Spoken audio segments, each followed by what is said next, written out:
Kalau semua kekuasaan atau kekuatan di DPR gabung menjadi satu, maka biarlah rakyat, biarlah komponen yang kritis, komponen tanggal 14 Oktober yang akan beroposisi kepada pemerintah.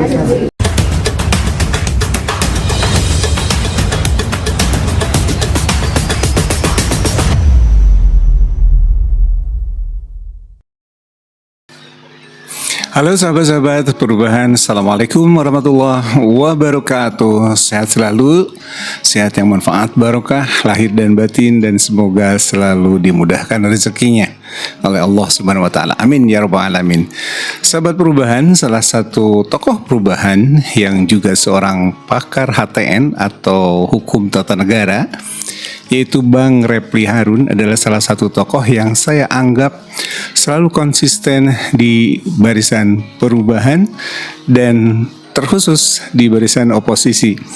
Hal ini juga ditegaskan Bang Refli Harun pada cuplikan video yang akan kita saksikan nanti pada saat beliau menjawab beberapa pertanyaan dari awak media tentang pertemuan antara Pak Prabowo dengan Pak Jokowi.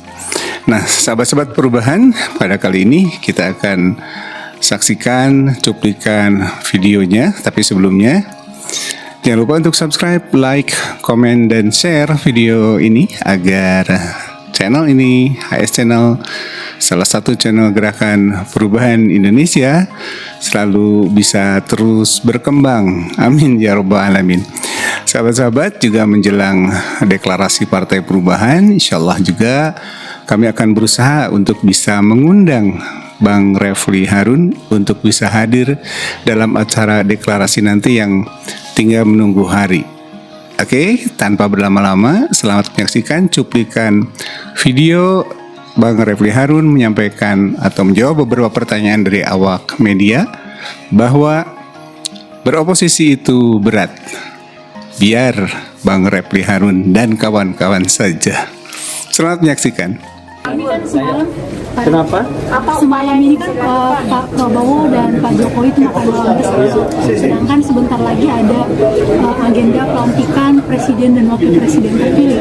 Kemudian Prabowo juga akhir-akhir ini diisukan akan bertemu dengan Megawati. Cuma Pak Jokowi malah mendahului pertemuan dengan Pak Prabowo. Ini tanggapannya gimana? Oke. Karena saya harus menghargai tuan rumah, saya jawab dua hal ya. Pertama, jangan lupa tanggal 14 ya. Tanggal 14 Oktober itu masih bertempat di Balai Sudirman ya? Ya. Di Balai Sudirman kami mengundang kawan-kawan semua elemen ini, kegiatan terbuka untuk hadir dalam acara silaturahmi kebangsaan, berkumpul, bertemu, kompak, bergerak. Bertemu, kompak, dan bergerak. Itu jangan lupa ya, itu satu. Nah, yang kedua, soal pertemuan itu, ini tidak bisa kita katakan sebagai peristiwa biasa. Ini peristiwa politik pastinya, dalam perspektif saya. Ya. Jadi, tahu nggak siapa yang mengundang duluan? Belum ada informasi. Oke, saya juga tidak tahu. Tapi begini, kalau kita lihat dari tafsir politiknya, ini syarat kepentingan Jokowi kalau menurut saya, bukan kepentingan Prabowo. 3 bulan terakhir kekuasaan Jokowi itu sudah sangat surut. Jadi betul-betul dia lame duck office. Dan tidak ada lagi, ini mohon maaf, tidak ada lagi penghargaan terhadap Mulyono ketika dia hadir di pelantikan MPR DPR. Tidak ada tepuk tangan. Tepuk tangan itu untuk yang lainnya, dan paling meriah tentu untuk calon presiden terpilih dimanapun seperti itu. Nah, ini menggelisahkan, maka ada spekulasi bahwa dia tidak mau hadir dalam pelantikan presiden dan wakil presiden. Dia mau pulang ke Solo dan lain sebagainya. Tapi at the same time, semua komponen masyarakat ya, terutama yang kritis, itu menggelorakan tuntut Jokowi, adili Jokowi. Termasuk nanti tanggal 14 Oktober saya kira kita akan keluarkan hal yang sama. Mudah-mudahan seperti itu juga. Selain tidak dilantiknya Gibran Raka Buming Raka. Nah, ini pasti menggelisahkan Jokowi. Pertemuan itu ingin dia jadikan simbol bahwa dua hal. Dia masih bisa menguasai Prabowo, dan barangkali at the same time dia ingin menunjukkan bahwa saya dan Prabowo itu akrab, tidak ada apa-apa. Jadi kalau kalian misalnya menyakiti saya, maka Prabowo yang akan melindungi saya sebagai presiden terpilih.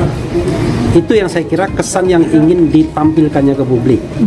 Tapi tentu di dalam ruang tertutup itu pasti ada negosiasi yang dibicarakan secara serius, yang tentu tidak untuk konsumsi kita. Untuk konsumsi kita kan cukup dengan bahwa dia bertemu, ada foto dibuat, ada equil di sana, selesai kan begitu. Itu konsumsi publiknya. Tapi pasti ada pembicaraan yang serius. Saya kira salah satu pembicaraan serius adalah dua hal. Bukan salah satu, dua hal. Jaminan keamanan dia dan keluarganya, plus pelantikan Fufu Fafa, itu dugaan saya, ya. Dan yang kedua adalah titipan dia di kementerian itu mudah-mudahan agar dilaksanakan oleh Prabowo. Jadi ada upaya cawe-cawe di sini. Saya kira kalau cawe-cawe itu dia punya kekuasaan. Kalau sekarang dia tidak lagi cawe-cawe, tapi minta-minta sudah. Iya, saya kira bukan cawe-cawe, tapi minta-minta. Beda dong. Kalau cawe-cawe itu colek-colek, kamu gini. Tapi kalau minta-minta, I'm begging, saya minta. Beda ya.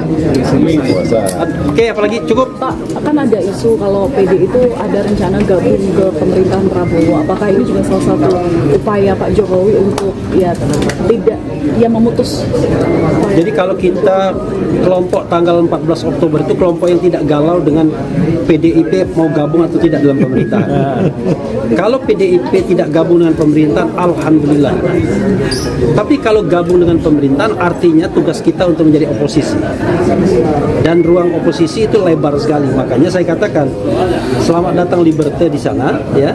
Kemudian Egalite dan Fraternité. Jadi mudah-mudahan Prabowo Subianto tidak mewarisi watak Jokowi yang memenjarakan orang yang berbeda pendapat atau orang yang kritis. Kalau kritisisme, perbedaan pendapat itu masih diakui sebagai hak konstitusional, kita tidak perlu khawatir ada yang beroposisi atau tidak.